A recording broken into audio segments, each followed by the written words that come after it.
So don't stop, get it until you chin it. And watch the way I navigate.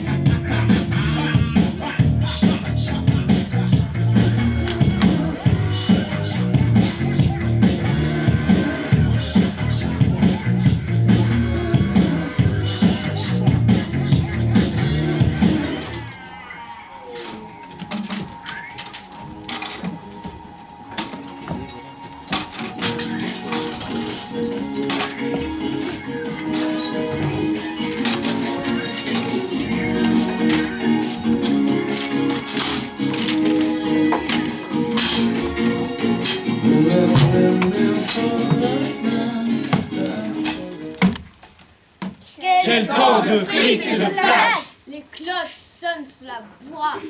Mauvais signe! Bah, le docteur n'est pas superstitieux.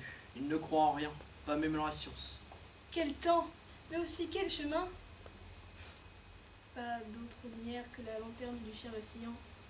Parfois, les poussées des flammes du Vanglore, au milieu desquelles paraissent se dénuer de grandes silhouettes.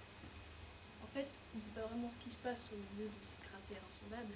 Peut-être des âmes du monde souterrain qui se volatilisent en sortant. Le docteur et la vieille suivent les contours des petites baies du littoral. La mer est d'un blanc livide, d'un blanc de deuil. Cet argent à mettre dans le coffre-fort, c'est ainsi qu'on fait fortune. Une mesure de plus à l'enclos de vigne, un plat de plus au souper du soir. Soignons les riches malades et saignons-les à leur bourse.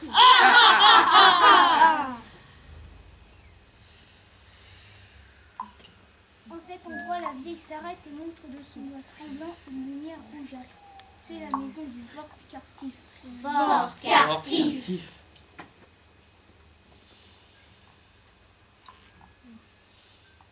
Là? Oui, répond la vieille. Tout à coup, le Vanglore détonne, secoué jusque dans les contreforts de sa base. Une gerbe de flammes monte jusqu'au zénith. Le docteur est renversé. Il jure et se relève, il regarde. La vieille a disparu. Est-elle tombée dans quelque salon entrouvert? Le chien est toujours là. plus qu'un point lumineux. C'est la lampe du mourant, du mort peut-être. Voilà bien la maison du craquelinier. Au milieu des frites sifflants et des fracs crépitants, dans le brouhaha de la tourmente, le docteur marche à pas pressés. Il est singulier d'observer à quel point la maison ressemble à celle du docteur. Au 6-4 de Loup-Trop. Même disposition des fenêtres. La porte est entrouverte. Il n'a qu'à la pousser. Il la pousse, il entre, et la porte se referme brusquement derrière lui.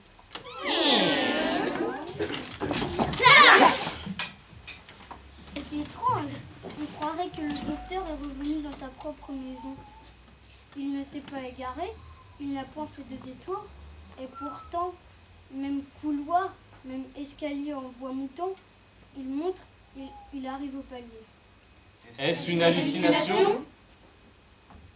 Dans la lumière vague, il reconnaît sa chambre. Le canapé jaune, à droite, et le coffre-fort bardé. Voilà son fauteuil à oreillons de cuir. Et voilà sa table, avec son codex ouvert à la page 197. Qu'est-ce donc? Ce qu'il a, il a peur. Sa pupille est dilatée, son corps est contracté. Il transpire froidement. Tic, tac, tic, tac, tic.